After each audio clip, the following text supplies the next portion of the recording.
sëñ bi bañ koy jëli parce que ñaari Touba moo am dafa am Touba Jolof ak Touba Bawol sëñ bi bañ ko jëlee ba ñu rayee Lat Joor moom période boobu au début côté Kajoor bi la nekkoon léegi ba ñu rayee Lat Joor mu déplacé wu dem créer Touba Bawol Tim jëlal parti archive pour YouTube kaddu diine yi Tim jëlal parti bi waaw léegi moom Touba ba période ba wayjuram di génn àdduna ak ba kii di génn àdduna ba wayjuram di génn àdduna ak Lat Joor parce que wayjuram maam Mor Anta Sali ab xaadi la woon maanaam li ma la doon expliquer sànq ne la ñoom seen maanaam génération bi weesu ñoom créé woon nañ benn système boo xam ne dañ doon en quelque sorte dimbalanteeg nguur ngir mën a saxal diine pour mën a contrer tubaab bi moo tax maanaam buur yi dañ doon gérer lu jëmoon ci wàllu militaire ak politique ñoom ñu gérer ci wàllu àtte maanaam diggante yeeg mbiru diineeg genre yu mel noonu defar diggante yi moo tax dafa amoon ay xaadi Maam Mor Anta Sali ab xaadi la woon ab àttekat la woon ab juge la woon d'ailleurs Maba moo ko xëccoon après ba Maba génnee àdduna mu nekk ak Lat Joor léegi ba mu ko defee xaadi mooy wayjuru Ahmad Bamba mooy wayjuru Sëñ Touba voilà mooy wayjuru Ahmad Bamba moo tax Sëñ Touba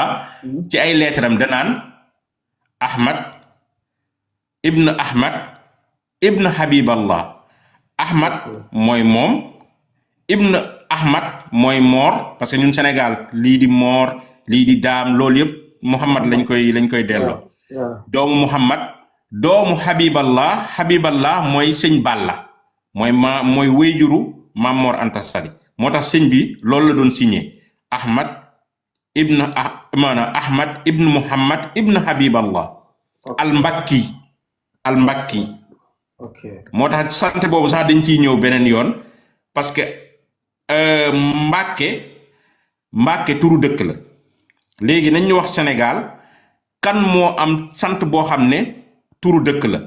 à part su fekkee ne am na benn exception la mooy Tamba te du ñu dëkk Tamba ñoo sant Tamba ñi sant Tamba ñu ngi côté Casamance gële mais kenn sant fi Dakar kenn sant fi Ngor kenn sant fi Thiès kenn sant fi Saint-Louis léegi ñoom nu ñu def ba jékki-jékki rek turu dëkk la Mbàkke dëkk la dëkk la te sëñ bi signature am yëpp da doon bind baa bu ñuy wax comme mooy santam dëggantaan mooy sant bi comme moom suñu mbokk la léegi ñoom dañoo bëggoon tëj mafia bi rek dañ bëggoon tëj mafia bi pour keneen bañ cee dugg quoi parce que tey soo jëlee si nga jël ñas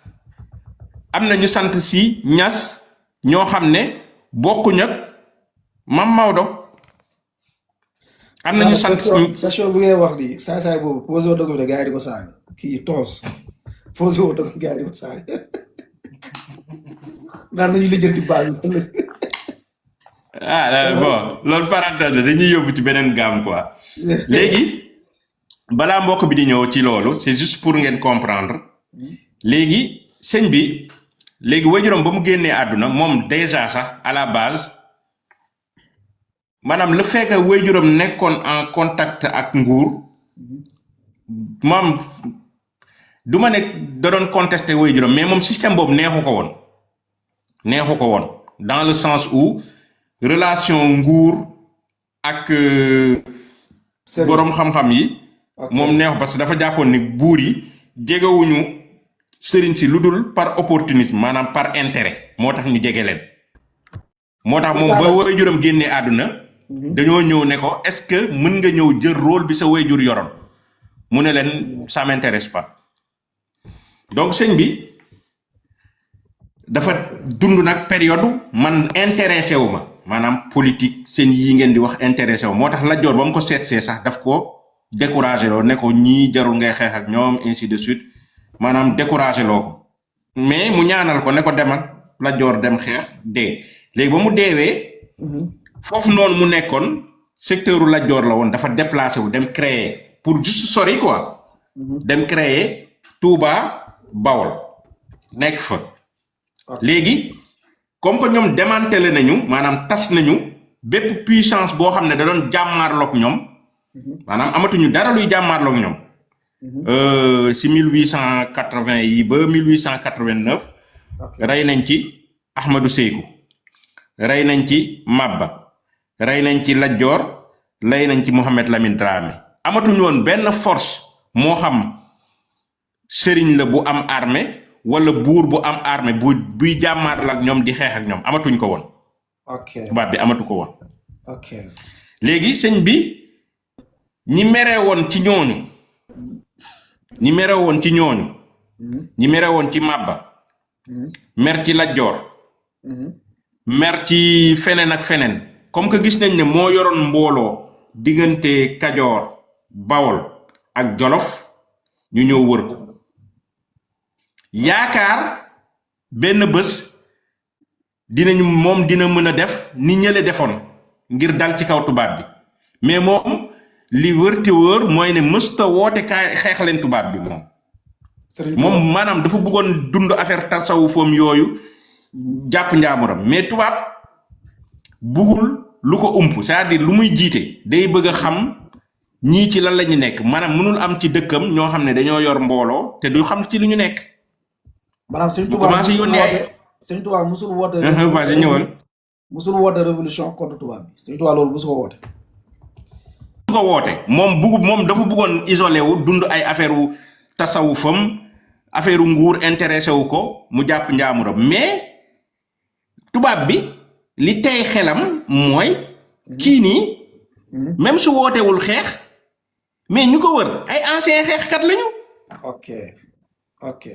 te ñii mën nañu xëy di jour au lendemain dal suñu kaw wala moom sax mën na xëy di jour au lendemain ne leen nañ dal sama kaw te tubaab bi dafa am lu mu jot a dund. dañ naan fu kundobin rey sa maam foo gis lu ñu daw loolu la ñuy wax. waaw dawal parce que ñoom dañoo xawoon bayal lu mel ni Maba Ahmadou Sékou Mohamed Lamine Dramé saa ñu demoon naan leen yéen da ngeen di waajal dal suñu kaw ñu ne leen ñun daluñu seen kaw ñun suñu mbooloo lañ nekk gars yi defaru ba pare ba dëgër ñëw dal ci kaw tubaab bi nag neen loolu doonu daloon ma ci ñee duma dal ci kii. ok. xaw na rek comprendre dil daa teel a jël ay gardam quoi. voilà léegi moom ba mu déplacé woo dem côté Touba bi créé 1889 yooyu noonu tubaab bi sax jot na ko woolu parce que ñi ko wëroon maa ngi jégalu mais ëppal gi dafa yàgg ci ñoom maanaam ay déplacement latéral yooyu noonu dañ cee yàgg maanaam def ay bruit xëbër yi genre yu mel yooyu dañ cee yàgg yooyu moom dañ koo doon te tubaab bëggul loolu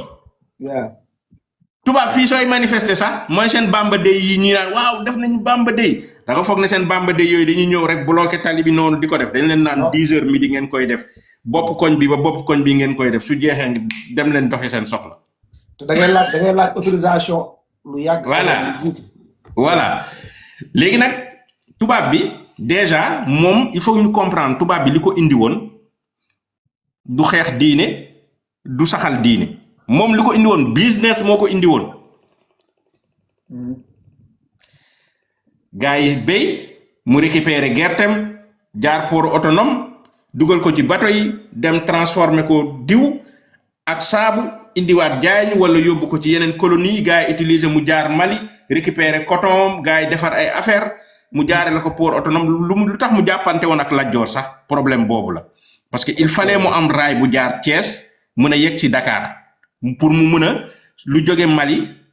njaar Thiès dugg Dakar port autonome xool leen Dakar port autonome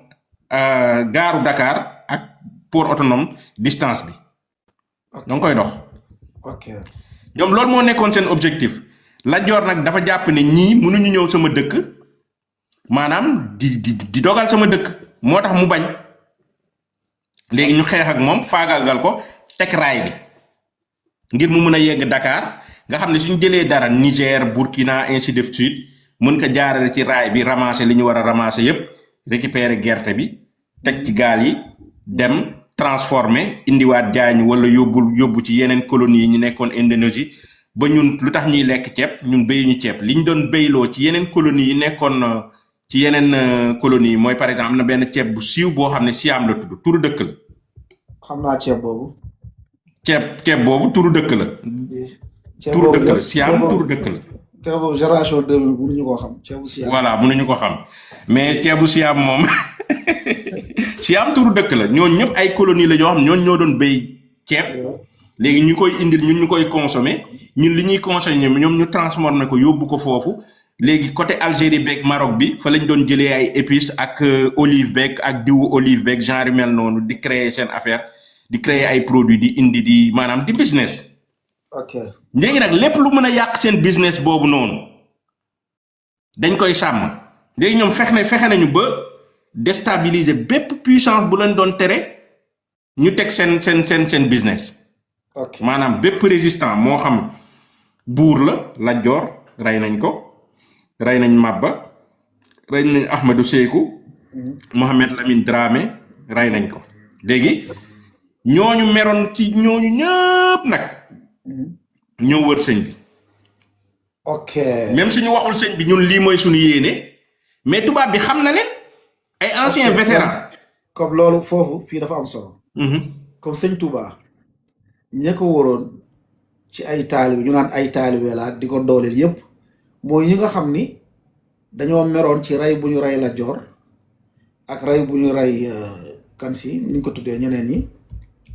Sékou Touré wax n'est-ce pas. non Ahmadou Sékou kooku sët la ci Ahmadou kii quoi ak ñeneen même si amoon na ñoo xam ne ñëwoon nañu ngir tarbiyewu parce que sëñ bi. ok sëñ bi benn étape aussi il faut que mu leer sëñ bi waajuram dafa yoroon daara. daara bi ba mu ko récupérer au bout de 2 ans benn instant dafa leen ne képp koo xam ne da nga fee ñëw ngir xam-xam.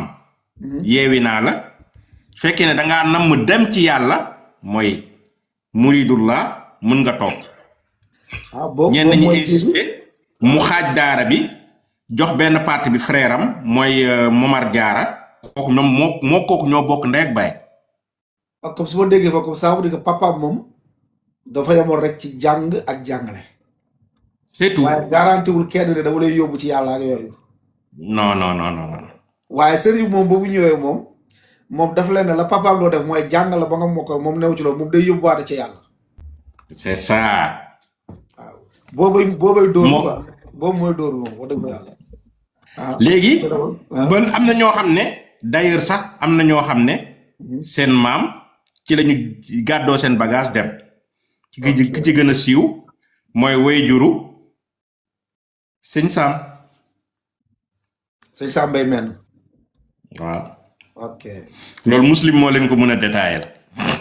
non lii am na sa affaire dafa am solo parce que yii dafa am solo de ok léegi man comprendre naa ñaar man damay bëgg di résumer balaa ngay dem quoi dama bëgg indiwaat mémoire yi léegi comprendre naa ñaar. man ngaa leeralaale tamit sëñ bi lan la wax gaay ba papa yi Serigne Sam Mbaye moom moo génn daara ji dem sëñ bi lan la leen wax ba gaay dem loolu tamit pour ñu xam ka dafay am solo. aspect kii bi la rek mooy aspect xam-xam bi ak tarbiya bi ñële moo tax après ba mu gisee ne ñenn ñi ba ñu gisee ne nangu ñoo dem dañoo toog ci la xaaj daara bi jël benn partie bi jox ko frère am ak benn ndijaayam waa buso yi ñoom ñoo géré woon aspect xam-xam bi Momar Diarra ñooñu géré aspect xam-xam bi moom mu géré aspect yóbbu ci yàlla bi moo indi muridullaay aspirant maanaam ku nangu dem ci yàlla. léegi man foofu léegi ci li nga wax mun naa ci résumé ñaar mooy Serigne Touba papaam dafa jege woon nguur ñett laa si papaam dafa defoon nii ak nguur gi te loolu wax dafa yàlla islam bañu ko nag islam dafa digal sax boroom xam-xam yi ñuy jëflanteeg lu rafet ak nguur gi islam à chaque fois dafa digal boroom xam-xam yi respecté nguur su leen nguur santé ñu liggéeyal leen dara nekkul képp ku jege nguur rek dafa bon non loolu tamit dañu ko bàyyi xel au contraire islam dafa ne sax nañu wormaal nguur comprendre nga comme sëñ Touba bàyyam di Mamour Anta Sali dafa jege woon nguur loolu moom sëñ Touba rek amul woon gis-gis boobu moom gis-gisu beneen gis-gis la am ñaareel bi mën nañ ci comprendre tamit ni sëñ Touba musul woote révolution contre tubaab bi loolu musul am moom lu ko ñoroon mooy yor ay nitam ber daaram dund sufiyanke tarbiya leen yóbbu leen ci yàlla. tarbiya leen yóbbu leen ci yàlla. ñetteel buñ ci mën a résumé mooy sëñ Touba dafa doon baayam ca daara ma nekkul moo créé daara ji maanaam baayam moo amoon daara alxuraan di jàngale mu faatu yàlla ko yàlla yërëm maam Anta Sali moom sëñ Touba ñëw wuutu ko waaye dafa am lu mu ci soppi lu mu ko déggee parce que baayam moom dala daan jàngal alxuraan. système dafa ko soppi parce que ne système bu mu jàppoon mooy jël nit ki tàmbale ko maanaam dafa gudd quoi système boobu dafa gudd. léegi système bu gaaw bi mooy tarbiya boobu mu teg mooy seen tarbiya bi ñu teg nii nga xam ne da ngay di dem ci sa diggante ak sa borom mais soo xidmalee sëñ bi rek maanaam li la manqué loon maanaam sëriñ bi da la koy mottalil quoi. loolu moo lay dimbali nga yegg ci yàlla. seen yu ñuy kiiwee taalibe rek dama lay yóbbu ci yàlla comme sëñ Tuubaa moom maamam da doon jàng alxuraan rek jàngal la nga mokkal xam ni ngay jëfee jaamu yàlla nga dem sa yoon mais moom dafa ñëw ne moom léegi bu fekkee jàng ak jàngale rek demal moom loolu newu ci n'est-ce pas moom da lay yóbbu ci yàlla comprendre ok beneen bi mooy ni ma ci comprendre mooy sëñ Touba ña ko toppoon du ñëpp ñoo ko topp ngir tarbiyewu waaye comme que amoon na tuuti ay taalibe ña ko toppoon mooy ñi nga xam dañoo rey Lat Joor te ñu jege woon Lat Joor wala ñu nekkoon ay doomu Lat Joor wala ñu nekkoon ay soppee Lat Joor ñu mer ci loolu ñu ne comme nañ dem ñun ñu dooleel Serigne Touba ngir mun a venger wul Lat Joor su fekkee dégg naa bu baax wax. tubaab bi mën a venger wul ci tubaab bi c'est-à-dire faj suñu mer mun a venger wul ci tubaab bi ok ñu jàpp ni comme tubaab bi dañ doon yaakaar. ok sukkandiku léegi nag ñoom loolu sax dañ bëggoon déclencher fight boobu ñoom dañ ko bëggoon déclencher moo tax dañ doon maanaam bépp nguur bu àndaloon ak tubaab bi. ñoom dañ ko doon défier maanaam. seen affaire yi ñuy def nii maa ngi jégaluwaat encore mais saaga menacé loolu dañ ko doon def képp ku d'accordul ak ñoom léegi nag loolu noonu da doon remonté ci administration bi naan ñii kii nii ay taalibeem dañ fi nekk di saaga nit ñi di menacé nit ñi parce que gars yooyu ay anciens guerriers lañu moo tax gis nga lu ko Baye Fall en fait lu ko ancien guerrier xeexkat la. ok lu ceddo quoi. xam nga ñun dañuy jaxase ceddo des fois suñu waxee ceddo mooy ku gëmul dara mais ceddo suñ ko waxaan moom mooy un ancien militaire maanaam da ngay ñàng maanaam yor say débat ñàng takk fii effectivement fi da ngay ñàng léegi ñooñu noonu nag ñoo doon terroriser képp ku d'accordul ak ñoom di profiter pour mën a xaw a yëngal quoi coow te loolu nag xawoon na déstabiliser zone boobu quoi moo xam Kajoor Jolof Bawol ainsi de suite tubaab bi affaire bi di remonter ci moom. ok ba benn première fois sax woolu na ko mais frère am la yónni mooy Ibra Faati la yónni. beneen sujet boobu noonu bi nga génn sànq noonu am na lu am importance la bëggoon nga leeralaale ko. mooy benn waaye dafa sàcc film bi sax parce que salaamaaleykum Cheikh bi ñu ngi lay nuyu bu baax a baax di xool da ngay delluwaat tuuti si ginnaaw nga wax ñu sëriñu maanaam sëñ Touba magam boobu noonu li indi woon li tax mu doon sëñ Touba dof la dafa am feebaru xel loolu tamit nga ñëw si parce que bi mu tasee daaray papa yow ba Alpha sa boy yi tamit ñoom non loolu foog nga test boo yeggee fi daa war a leer boy wax bu yegg lañ bëgg quoi waaw na yegg affaire daa war a wax bu yegg dafa ko moom léegi yow joxe suuf si léegi xool benn exemple laa leen jox gis nga sénégalais seetlu leen kër famille en général dañ naan ay doom baayam dañ kaa contre ci dañ kaa contre ci succès am wala seen kër kan moo la ñemee wax dëgg en général pour nga bañ a mer ki nga bokkal ndey ak baay soo commencé dof la naan nekkal nit sa yii nii man nekkuma ci jël leen frère am boobu noonu maam Mor naka Momar Jaara parce que ñoom seetlu leen avant mooy sa tur ak sa tur yaay moom mooy sa sant ñoom seen secteur bi foofu noonu Lat Joor Ngoone Latiir maam Mor Anta Sali Cheikh maam Jaara Cheikh Coro ainsi de suite léegi frère am boobu noonu ci frère am yi amoon na 9 frères yi ñu xam mais kooku noonu la bokkaloon ndeeg baay kooku il était pas d'accord moo tax kooku siiwul kooku d'accord woon ak doxalinu sëriñ Touba système bi mu tegoon frère am bi d'accordu ci comme mun nañ ne frère dafa bëggoon mu wëyal si continuer système bi papam yoroon ok muy jàng ak jàngale moo tax gis nga ci maanaam ñi gën a siiw ci yoon wi mooy ñi nga xam ne dañ doon profité ci système bu mu teg mooy ay frère doom baayam Cheikh Ibra Faati Ibra doomu Faati kooku soxna Maam Mor Anta Sali bu tuddoon Faati Cheikh Anta mooy ñu ko nanguloon ñu ko nanguloon voilà ñu ko nanguloon ñooñu ñëpp ay doom baayam lañ parce que ñooñu dañ doon dund ci système bi ok dañ doon dundaale ci affaire yi quoi bëkk nekk ay bëkk nekk quoi voilà waaw kii am na solo de lii booy suñu yi lii am na solo de maanaam benn waay mi boo dee du bàyyi maam dee ko bàyyi xel muy leeral affaire yi sinon del laal foofu am na solo de léegi benn waay dama lay arrêté ci ginnaaw loolu ma la doon wax noonu loolu pour nga maanaam pour nga expliquer ñu ko parce que sëñ bi dafa tas daaray papam li tax papay sëñ Sambay daw génn dem feneen loolu wax ñu sabab bi ak li tax sëñ bi si magam boobu noonu daan wax kii dof la parce que bu jamono bi mu tasee daaray papa ji la ba mu commencé dugal yeneen mbir yu si bokku doon dugal beneen tànk la jamono maanaam loolee xew wala loolu da kaa yàgg wax loolu il faut nga wax ñu ko mu leer nañ parce que dañoo war a xam. non frère am bi dès le début d'accord woon ci système bu mu teg. système bu mu teg noonu. xaaj daara bi genre yu mel noonu. en fait ba mu njëkkee xaaj daara bi. am na ñoo xam ne ils ont insisté toog mu ne comme que dañoo toog mu jël partie bi nga xam ne ci xam-xam la jëm wàllu xóotal mu confier ko frère am boobu noonu. ak benn maanaam ci ngeen ñi nga xam ne ci famille wu waajuram bu jigéen buso yi ñoom ñoo géré woon njàngale bi d'ailleurs sax ki ko jullee ci ndijaayam yooyu noonu ci maanaam ci kenn ci ndijaayam yooyu quoi ñoom ñoo ko jullee léegi partie boobu ñu géré ko moom mu géré ci wàllu tarbiya beeg xidma liggéeyal sëñ beeg maanaam lépp loo xam ne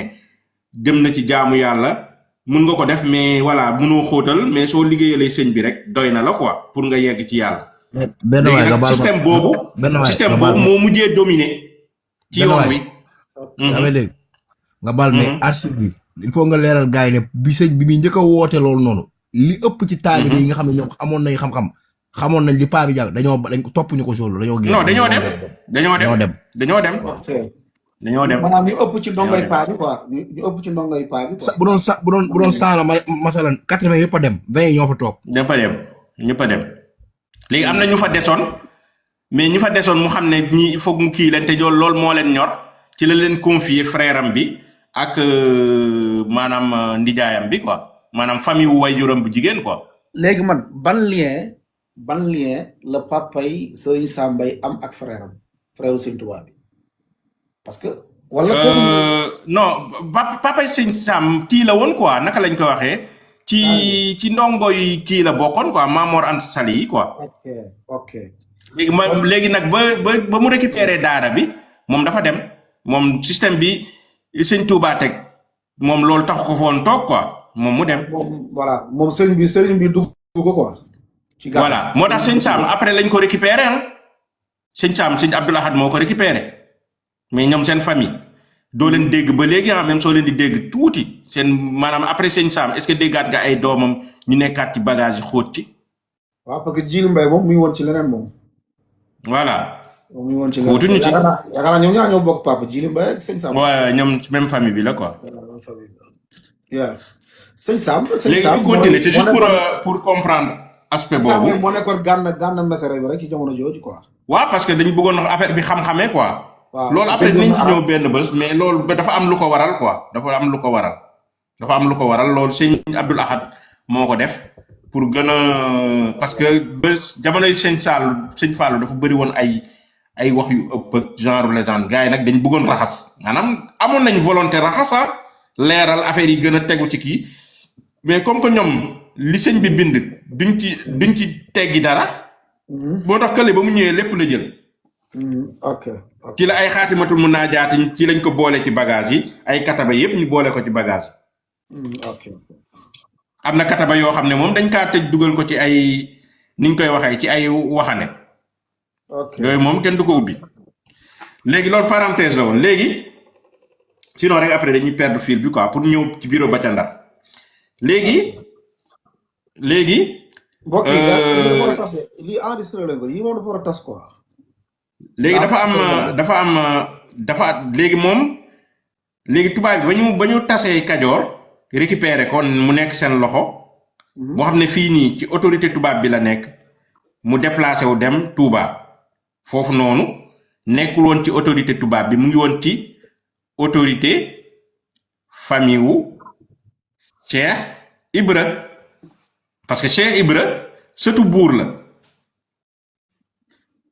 ok léegi buur boobu moom dafa mujjee rallié wu ci sëñ bi maanaam mu commencé am ay buur yu rallié wu ci moom ay anciens guerriers yu rallié wu ci moom plus mbooloo mi bi di ñëw affaire bi di gën a yokk quoi ba pare tubaab bi xamul ñii mbooloo mi ci lan lañ nekk ok ba pare mu nekk sëriñ mbokk yi kër orange ngeen toppatoo leen jàppale ci gars yi mu nekk sëriñ boo xam ne ñi la wër ay anciens guerriers ay buur fekk si la nga yor mbooloo boo xam ne tubaab bi xamul ci loo nekk te tubaab bi jot na am ay sëriñ yoo xam ne dañoo yor mbooloo ba mbooloo mi dëgëree dañoo takk xare dal ci kawam tubaab bi ne kii ngeen kii ay mbiram war nañ ko lijjanti quoi war nañ ko lijjanti parce que lii nii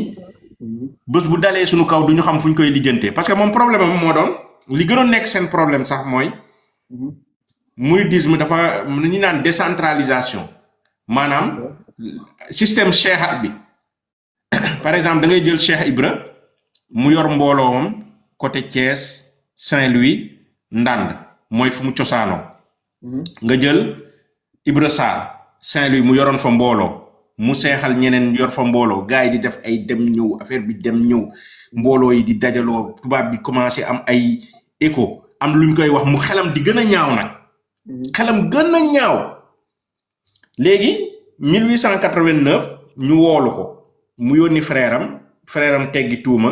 ne voilà man wootewuma jihaad affaire yu mel noonu am kenn sax ci administrateur yi ku tuddoon Clément Thomas ñëw ne ko waxal sa gars yi ñu xaw a dal parce que am na ay information yu nekk di remonter su continuer nii da ngay am problème ak administration bi quoi après mu xaw a calmer mbooloo mi moom frère Sëñ Touba dafa dégager ay responsable ne de Sëñ Touba la muy def yoram ne wu ci moom voilà maanaam dafa dégager responsable li gars yi di def maanaam bruit bi gars yi di def ak ñoom li ñuy jàpp ne moom daf koy waaj maanaam sëñ bi diglewu ko maanaam sëñ bi nekku ci diglewul dal seen kaw xul maanaam xeexluwul ah ok mais comme que tubaab kii wax ni frère Sëñ Touba la wala waaw frère Sëñ Touba sëñ en fait dañ convoqué sëñ bi yónni ko moom mu dem ah ok ok maa ngi doon ko ba mu demee joxe explication teggi tuuma ainsi de suite après gars yi def seen enquête gis ne effectivement sëñ bi maanaam gars yi ñoom ñoo bëri bruit mais sëñ bi joxu leen ordre mais comme moom ci moom la ñuy sukkandiku ba am fit bi ñu am dañ ne sëñ bi day def dafa nekk di waajal boppam dafa nekk di leen nax quoi comme ñeneen ñi ni ñu leen naxee woon ba dal seen kaw nax boobu la ñuy ragal mu dalaat seen kaw. ok tubaab nga wóoluwuñ ko. doon jël seen moto wóoluwuñ ko. voilà léegi affaire bi gars yi commencé di def seeni enquête di yónni ay nit gars yi di gëstu ñenn ñi di indi ay mauvaise information mais information yi nga xam ne dalul seen xel benn bi ay gis nañ gars yi yor ay bagage gis nañ ay fas yuy dem di ñëw nit ñi tamit dañ doon am na ñoo xam ne ci wàllu tarbiya boobu dañ doon jóge seeni village ñëw dëkk fi mu dëkkee def benn genre attroupement commencé nag même di défier maanaam nguur yi àndaloon ak tubaab bi duñu fay impôt commencé nag tubaab bi nag de lii nii ñun diriger tuñ ko quoi suñu loxo su yàggee ñii dañuy maanaam kii day dem ba jël nguur gi te su amee doole sax mun na jël armée dara suñu kaw parce que jotoon nañoo dal tubaab bi la mu doon bañ moo am parce que boo demee Bawol duñu fay impôt duñu fay dara tubaab bi la mu doon bañ amee doole looloo am looloo am tubaab bi xam na lu muy def bu baax am na beneen point bu mu bëgg tamit nga xaw see laala tuuti mooy suñu maam yi demoon làkku ci gannaaw sëñ bi pour bu ñu amee doole ñu mën a jàmmal rek tubaab bi suñu maam yooyu sëñ bi dasee jël lu tolloog 600 maam mu jaay leen tubaab bi ak xaalis boo xamante ne jamono ji dafay tolloog ci 243 millions mu jox ko tubaab bi pour dimbali ko te ñooñu ay julit lañ doon xeexal aussi tamit point boobu mën nga see ñëw ndax ñoom dañoo demoon ci sëñ bi pour làqu ci ginnaaw yàlla sëñ bi boole leen ak seeni moromu julit ñu raak ak ñoom ba ñoom ñëpp ñu xam ray naa leen ci boobu xam naa wàllu waaw xam-xam mu ngi ci fil boobu yaakaar naa de mu ngi ci fil bi loolu ci fil boobu loolu suite la boo yow da ngay yow da nga li ngay daw dafa bëri wàññil vitesse. non après loolu nga laal si loolu incha allah ba Fallou Fall fa la dee non li ngay daw dafa bëri lii en fait avant loolu la c'est-à-dire li may expliquer mooy. Bachir dawul coow de wala Bachir dawul coow. voilà il faut ngeen comprendre beneen affaire aussi. sëñ bi ñetti étape la dund ak sëñ bi bañ maanaam tubaab bi ñetti étape ba ñeenti étape la dund ak sëñ bi. man maa ngi ci première étape bi. ok première étape bi mooy man li ngeen di wax. sama yoon nekk ci benn waay baal ma de yow laa ñëw dimbali ci benn waay yéen ni ngeen di daggee sa waay ba pare ngeen bëgg ñu enregistrer affaire normal du jaar yoon da ngeen koy bàyyi mu dawal benn 10 minutes après ngeen noté poser ko question mu pose moom tamit sinon il va perdre le filtre enregistrement bi du fluide du noonu ok waaw léegi waaye dañoo kii non en fait dina ñëw léegi mais nag am na yu fi signalé yoo xam ni am na solo quoi surtout ci frère boobu moom vraiment man histoire boobu maa ngi koy doog a kii quoi. Momar Diarra la tudd Momar Diarra. ok Momar Diarra la tudd. léegi résumé mooy sëñ bi dafa dund ak tubaab bi ñeenti étape. man maa ngi ci première étape bi. ok première étape bi mooy man sama yoon nekkul ci li ngeen di woote man bàyyi leen ma dund sama affaire de tasawuf tarbiya samay taalibe yóbbu leen ci yàlla ngeen nekk ci li ngeen nekk ma nekk ci li ma nekk mais sauf que nag loolu dalul xelu tubaab bi parce que nekk leen ci li ma nekk ma nekk ci li ma nekk ba pare ñi la wër yaakaar ne yow un jour nga mën a dal ci tubaab bi wala ay ancien ceddo wër la bëgg a fayantoo tubaab bi du la ci bàyyi te xamul ci li nga nekk parce que fi nga nekk neexuta dem maanaam Bawol dafa xawoon sori peut-être Kajoor gi sax yomboon na dem parce que ya raay baa ngi fa woon affaire yi mel noonu mais Bawol bi dafa sori woon ñoom tubaab bi pour ñu xam li fa xew il faut que ñu yónni ay nit ñi gëstu indil leen te des fois nit ñi indil leen ay information yoo xam ne day gën a ñaaw maanaam da leen di gën a tiital parce que dañu naan waaw gis nañ leen yor nañ ay fas yu bëri gis nañ leen ñu yenu ay bagage ainsi de suite dafa mel ni dafa am lu ñuy waaj mbooloo mi bëri na léegi tubaab bi loolu du dal xelam. ok même si sëriñ bi wootewul xeex mais mbooloo mi ko wër ñu ne wala buur tel léegi fekki na ko Makura Diop frère Lat Joor fekki na ko ñi sant loo fekki nañ ko léegi tubaab bi di dégg loolu ne kii nii su jekkee ci day dal suñu kaw. ok léegi nag étape boobu noonu sëñ bi mook tubaab bi laale wuñu sikkul ak ñoom dara mais ñu ko wëroon moo dalul xelu tubaab bi tubaab bi nag moo waral mu ne kii nii ñi ko wër balaa ñoo am fit di dal suñu kaw moom mi tax ñoom ñu am fit laa naan coppet yóbbu ba pare ñi ko wër ñi nga xam ne ay ancien guerrier lañu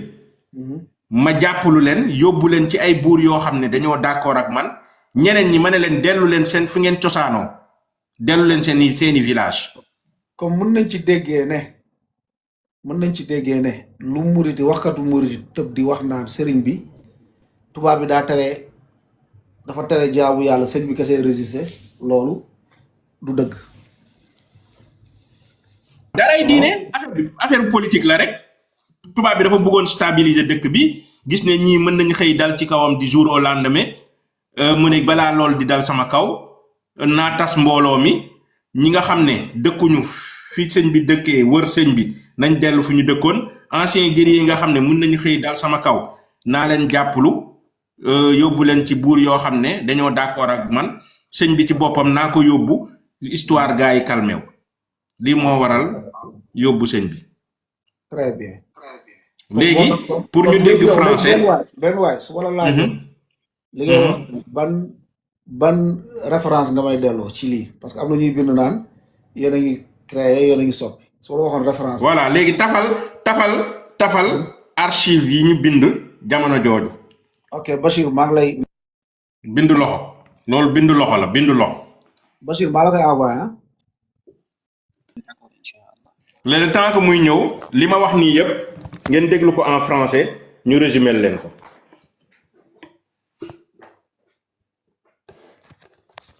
Contre Amadou Bamba, aucun fait de prédication de guerre sainte bien évident. Son attitude, ses agissements et surtout ceux de ses principaux élèves sont de tout point suspects. C'est quand même vertigineux. Un homme condamné à l'exil.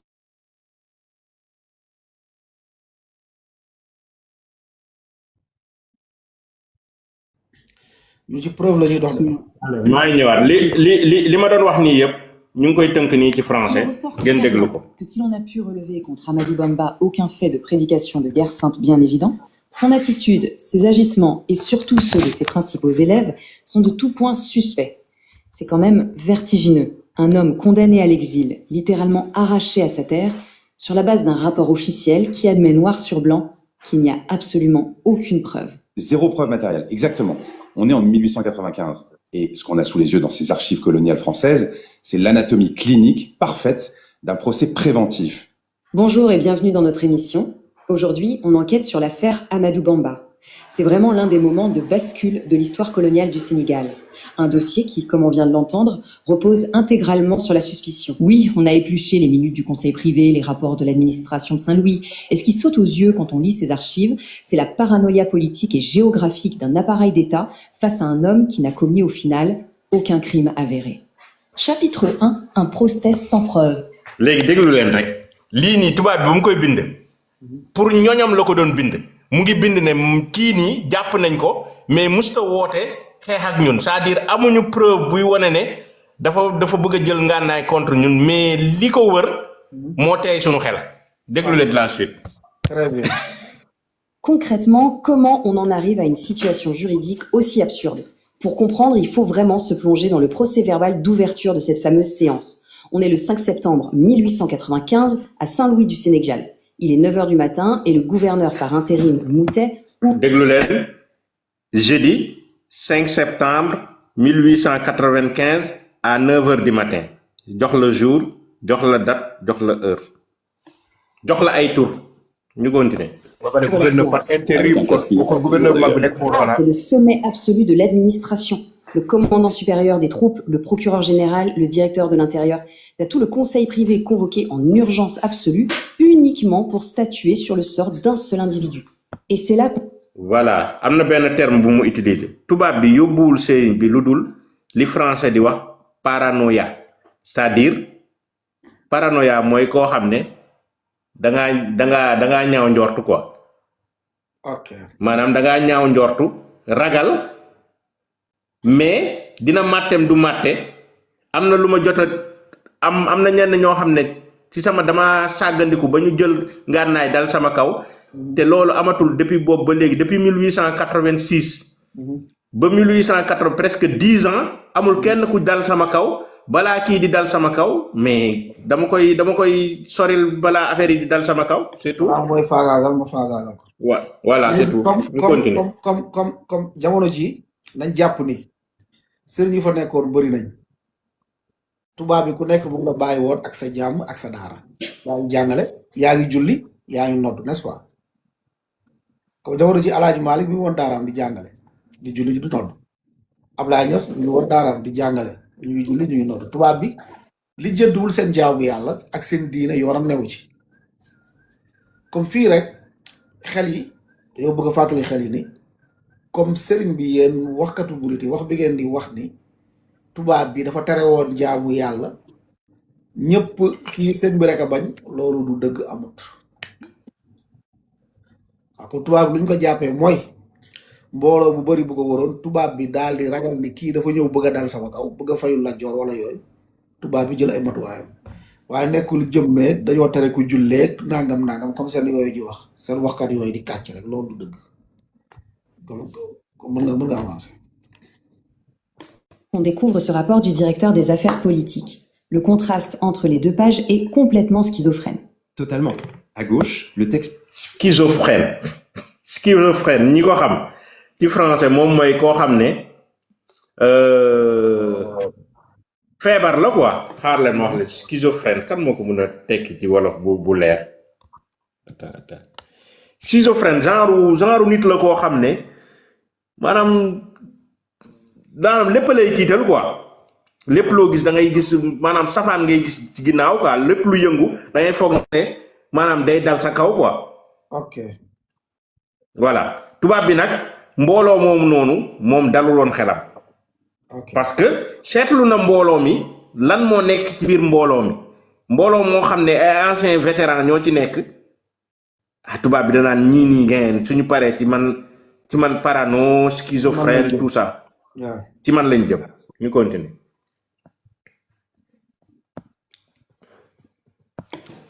Explique le plus sérieusement du monde qu'Amadou Bamba menace la tranquillité de toute la région. Et puis paf, à la page suivante, t'as cet aveu d'impuissance qu'on citait au tout début. Aucun acte de guerre sainte n'est relevé. C'est vraiment l'institutionnalisation de la culpabilité par présomption. Chapitre 2. L'ascension d'Amadou Bamba.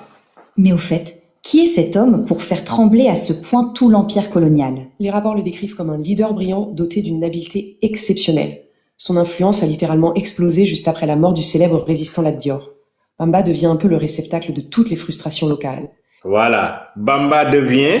le réceptacle de toutes les frustrations locales. Manam li gaay meron yépp mom